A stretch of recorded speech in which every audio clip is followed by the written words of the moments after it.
Hello mga kabungal, so for today's video, gagawa po tayo ng assignment. Ang assignment ko po ay magbakat ng mga dahon. Meron po tayong dahon ng mangga at dahon ng kamatis at dahon ng bayabas. Meron din po tayong kahoy, bond paper at toyo. Ang uunahin po nating ibakat ang dahon ng mangga. Sunod na po dyan, syempre, ang dahon ng kamatis.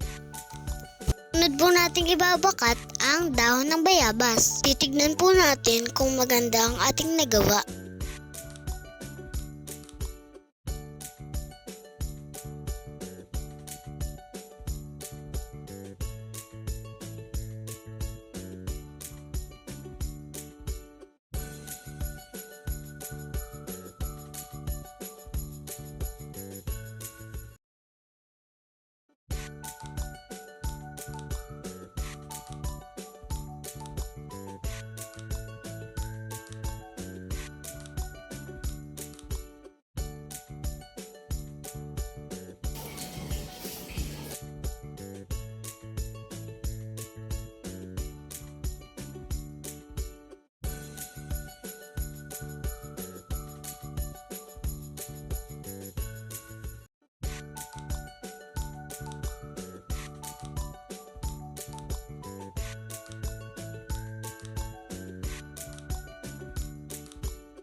Tapos na tayo mga kabungal. Ito na po ang finished product.